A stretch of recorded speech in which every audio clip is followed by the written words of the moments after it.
Most people spend their lives chasing happiness as if it lies somewhere in the future, in more money, better circumstances, or fewer problems. They believe negative thoughts are something that happens to them, not something they can control. But the truth is, happiness has never been about what's happening around you. It's about what's happening within you. Two people can face the same situation. One breaks, the other rises. The difference is not luck or personality. It's how they train their mind, control their focus, and choose meaning in the moment. Negative thoughts don't disappear because life gets easier. They disappear when you stop feeding them. Right now, you have more control over your emotions than you've ever been taught to use. In any situation, pressure, failure, uncertainty, or loss, you can shift your state, redirect your focus, and create a powerful emotional response that serves you instead of sabotaging you.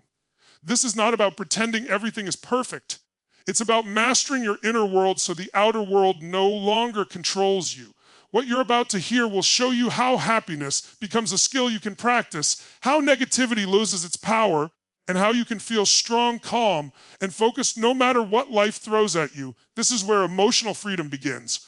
Most people believe happiness is something that arrives when life finally cooperates, when problems disappear, when relationships improve, when money increases, or when stress fades away.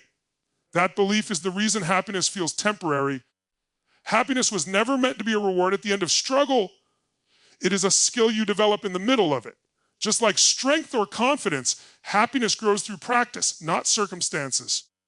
If it depended on conditions, only a few people on earth would ever experience it consistently. Look closely at your life and you'll see proof everywhere. You've had moments when everything seemed perfect, yet you still felt empty or anxious. And you've had moments when things were difficult, yet you felt alive, grateful, and strong. What changed wasn't the situation, it was your response. Happiness is not about removing challenges, it's about training your nervous system and mind to respond powerfully no matter what shows up. A skill can be learned, strengthened, and mastered. Happiness works the same way. It begins with awareness. You notice your thoughts instead of becoming them. You catch the negative loop before it takes over. You choose how long an emotion stays instead of letting it dominate your entire day. Most people don't realize this choice exists, so they live emotionally on autopilot. Once you see that happiness is trainable, you stop waiting and start practicing. The mind is constantly asking one question: what should I focus on? Whatever answer you give it determines how you feel. If you train your mind to constantly scan for problems, danger, and what's missing, negativity becomes your default. But if you train it to look for growth, meaning, and opportunity, happiness becomes natural. This doesn't mean ignoring pain, it means not letting pain become your identity. Happiness also grows when you take ownership of your emotional state. The moment you blame people, situations, or the past for how you feel, you give away your power. But when you say, I am responsible for how I respond, everything shifts. Responsibility is not pressure, it's freedom. It means no matter where you are or what you're facing, you have options. Like any skill, happiness strengthens through repetition. Small daily practices compound into emotional resilience. Choosing gratitude when your mind wants to complain. Choosing movement when your body wants to shut down. Choosing purpose when negativity tries to take over. These are not big dramatic moments. They are quiet decisions that rewire your emotional patterns over time. Happiness isn't something you chase, it's something you build.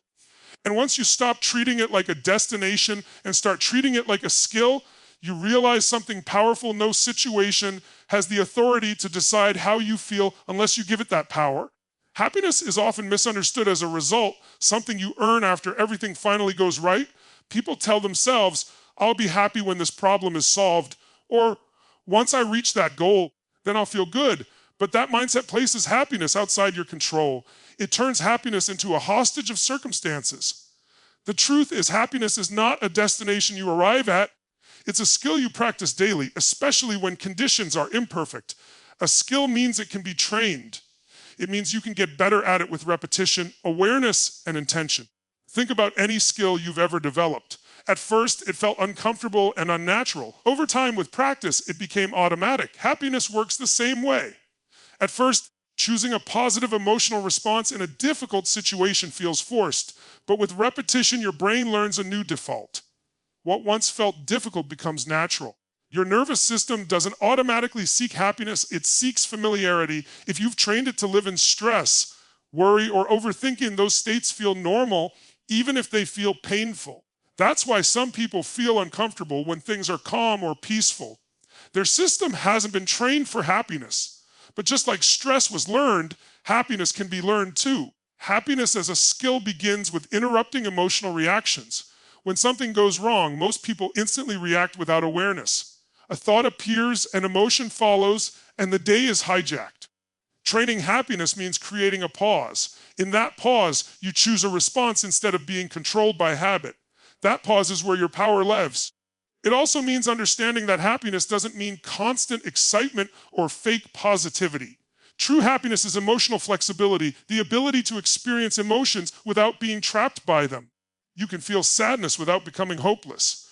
You can feel anger without losing control. You can face uncertainty without collapsing internally. That flexibility is a skill, and it grows stronger every time you consciously respond instead of react. Another part of this skill is learning how quickly emotions can change when you take action. Movement, breath, posture, and focus all send signals to the brain. When you move your body with energy, breathe deeply, and lift your posture, you're training your nervous system to associate strength with challenge. Over time, your body learns that difficulty does not equal suffering. Happiness also grows when you stop demanding that life meet your expectations. Expectations often create disappointment. Skills create freedom. When you focus on what you can control, your effort, your attitude, your meaning, happiness becomes available in every situation. Not because life is easy, but because you are capable. The most powerful realization is this: happiness is not something you find, it's something you practice until it becomes who you are. Once you train it consistently, no situation can take it away because it no longer depends on the situation at all. Your mind is always focused on something, even when you're not aware of it. That focus is silently shaping how you feel in every moment. Emotions don't appear randomly, they are the result of what your attention is locked onto.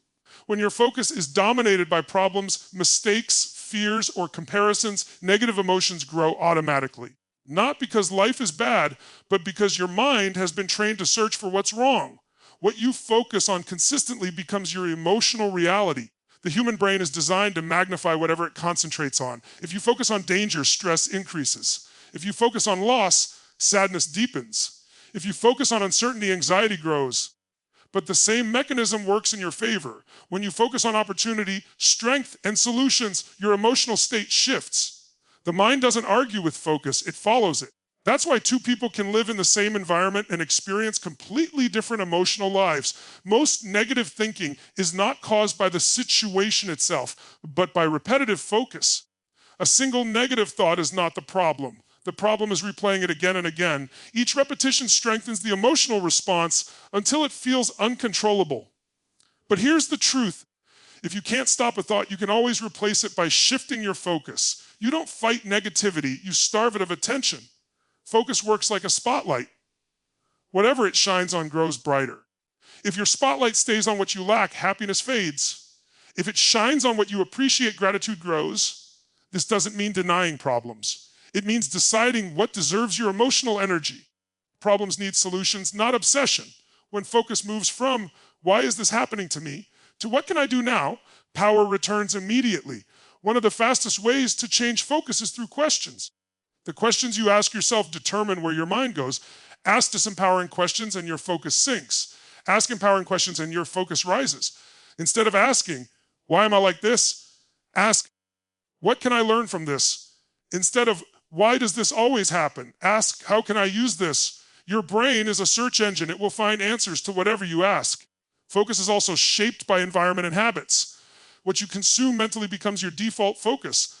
Constant exposure to negativity, complaints, and comparison trains your mind to see the world through that lens. When you consciously feed your mind empowering information, movement, and purpose, your focus naturally elevates.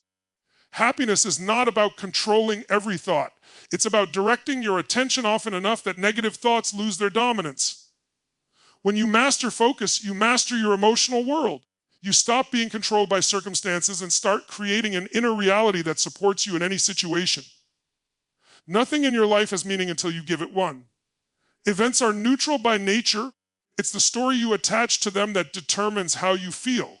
The same experience that crushes one person can strengthen another, not because the experience was different, but because the meaning was different.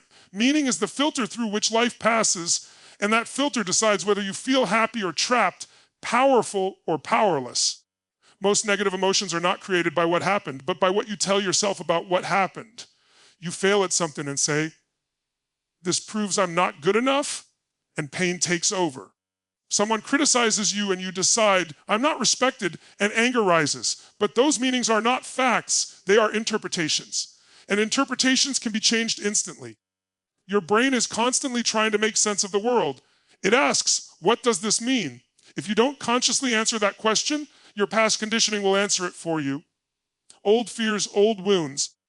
And old beliefs rush in to explain the situation, often in the most limiting way possible. That's why the same patterns keep repeating emotionally. The meaning never changes, so neither does the feeling. When you change meaning, you change emotion at the source. Pain only becomes suffering when you decide it means loss, weakness, or failure. When you decide it means growth, feedback, or redirection, the emotional charge shifts. The challenge doesn't disappear, but your relationship with it transforms. You stop fighting reality and start using it. This doesn't mean lying to yourself or forcing fake positivity. It means choosing an empowering interpretation that helps you move forward. Ask yourself, what else could this mean? Or how could this be serving me? These questions break the emotional grip of negativity.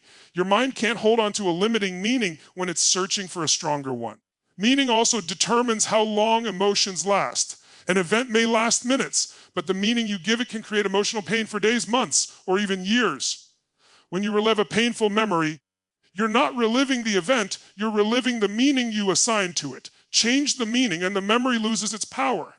People who appear emotionally strong are not free from problems. They are skilled at assigning meaning quickly and consciously. They decide that setbacks are temporary, that challenges are shaping them, and that difficulties are signs of progress.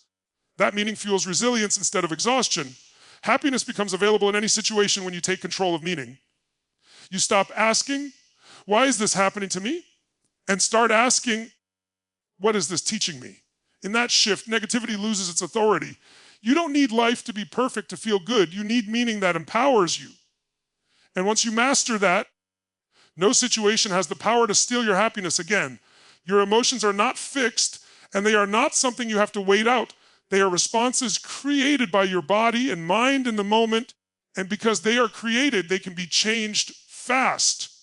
Most people think emotions control them, but the truth is, you can change how you feel in seconds when you know how to shift your state.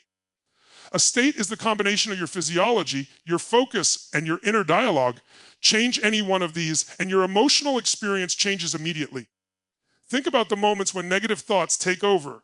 Your body collapses, your breathing becomes shallow, your shoulders drop, and your eyes lose focus. That physical posture sends a signal to your brain that something is wrong. The brain responds by producing emotions that match that signal. But the system works both ways. When you change your posture, your breathing, and your movement, your brain receives a new message, one of strength, certainty, and control. This is why movement is so powerful. You cannot stay in a deeply negative emotional state when your body is moving with energy and purpose. Stand up, straighten your spine, lift your chest, and breathe deeply.